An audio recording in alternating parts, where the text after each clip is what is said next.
You're listening to Do This First, a daily personal development podcast that focuses on science-backed, actionable steps towards your best year ever. Hi, I'm Santa, your host.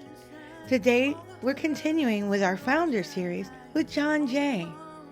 John Jay is often referred to as one of the founding fathers of the United States, yet his significant and enduring contributions are often overlooked in comparison to other figures such as George Washington or Thomas Jefferson.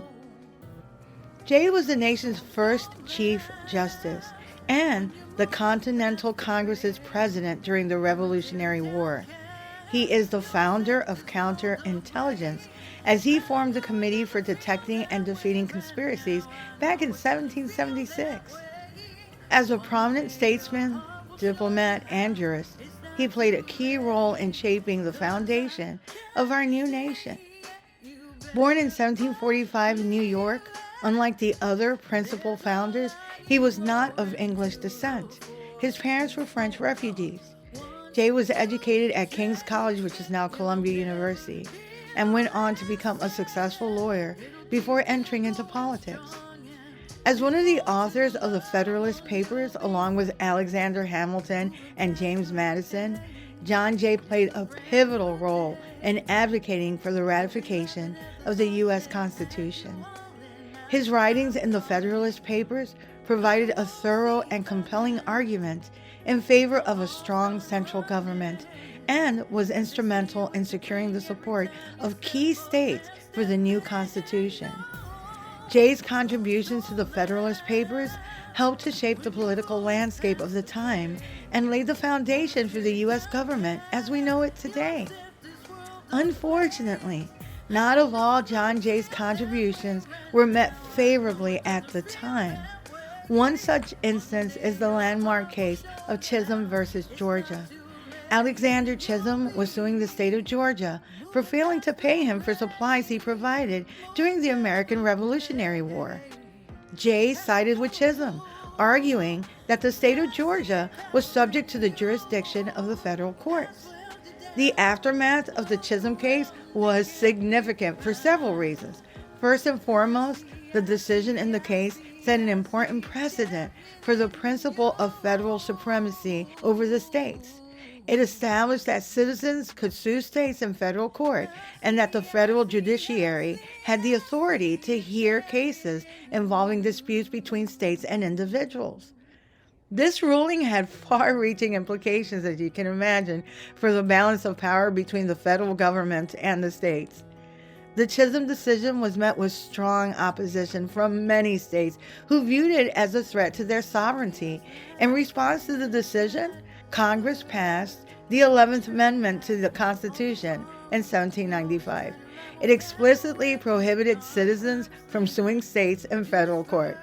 The amendment was a direct reaction to the Chisholm case and was intended to protect the states from further encroachment by the federal judiciary.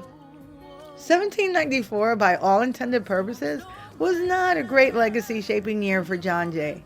His role in the highly controversial Jay Treaty may have dulled the shine on his legacy armor just for a while. The Jay Treaty, negotiated by Chief Justice John Jay in 1794, was a highly controversial treaty between the United States and Great Britain.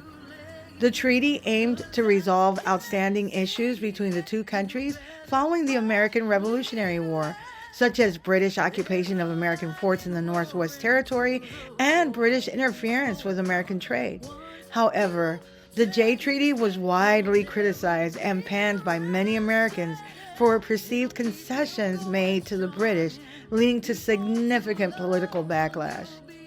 One of the main criticisms of the Jay Treaty was that it did not address the issue of impressment, the practice of British naval ships seizing American sailors and forcing them into service. Many Americans viewed impressment as a violation of their sovereignty and a major grievance against the British. The treaty's failure to address this issue was seen as a significant weakness by its critics.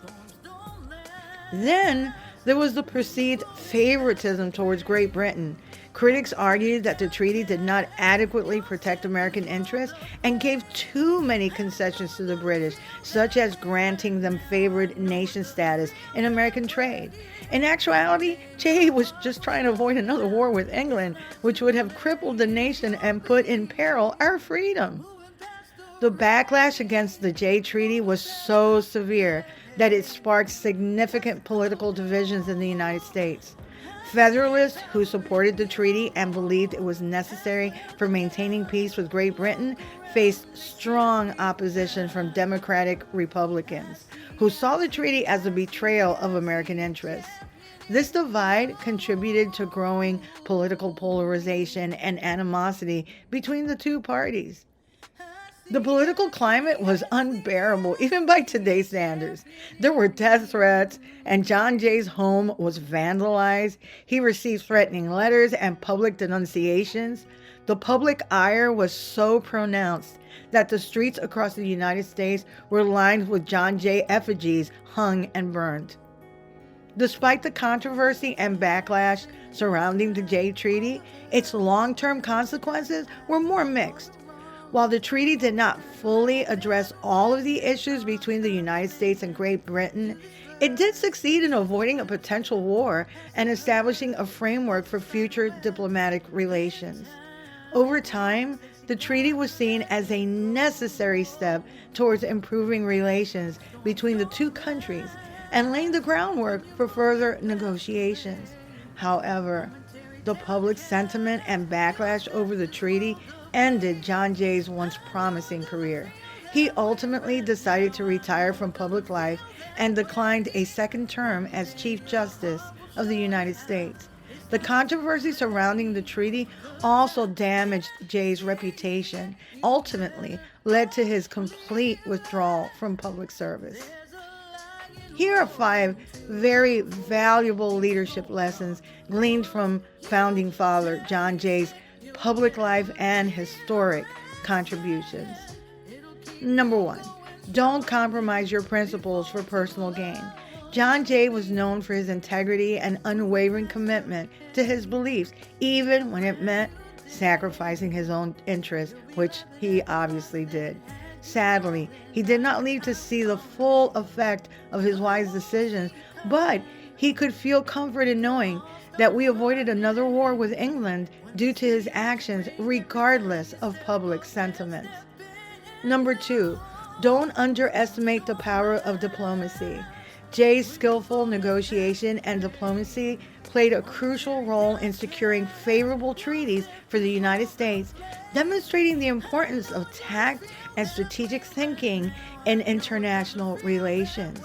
In today's complex world, diplomacy remains a vital tool for resolving conflicts, building alliances, and promoting peace. By engaging in dialogue, finding common ground, and seeking mutually beneficial solutions, leaders can navigate the complexities of relations and advance their meritorious interests. As John Jay's example shows, effective diplomacy requires patience, creativity, and a deep understanding of both one's own goals and the perspectives of others. In an increasingly independent world, the power of diplomacy cannot be underestimated in shaping a more peaceful and prosperous future. Number 3, don't neglect the importance of collaboration. Jay understood the value of working together with others to achieve a common goal, emphasizing the need for unity and cooperation in times of uncertainty. Though he sacrificed public sentiment and faced isolation to a certain degree, his partisans coalesced behind Jay. He worked tirelessly with everyone until the treaty with England was finalized.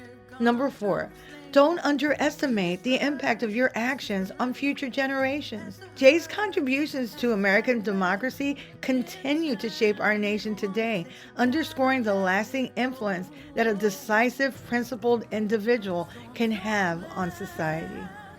And number 5, don't ignore the lessons of history. Jay's deep knowledge of history and political theory informed his decisions as a statesman, highlighting the importance of learning from past mistakes and successes. A second war would have been disastrous. The Royal Navy was nearly unbeatable, as evidenced in the 9-year Battle of Barfleur. Jay shrewdly weighed the best ways forward, forming an alliance while securing our sovereignty. A great quote from John Jay that affirms the importance of revisiting history is this: "The experience of the past, which darkens the hope of the future, renders in the duty of the present to delineate, however imperfectly." If you like what you're hearing, don't forget to leave a review, follow and subscribe to my YouTube channel at Do This First. You can also read a full transcript of this podcast episode and all 134 podcast episodes and counting on my blog at dothisfirst.life. You can also sign up for my new weekly newsletter, which will help you get your week started on a positive note and provide updates on coaching, books, merch, and my public speaking engagements as they become available. Tomorrow, we'll continue our Founder series with Samuel Adams. Until then. Moving past the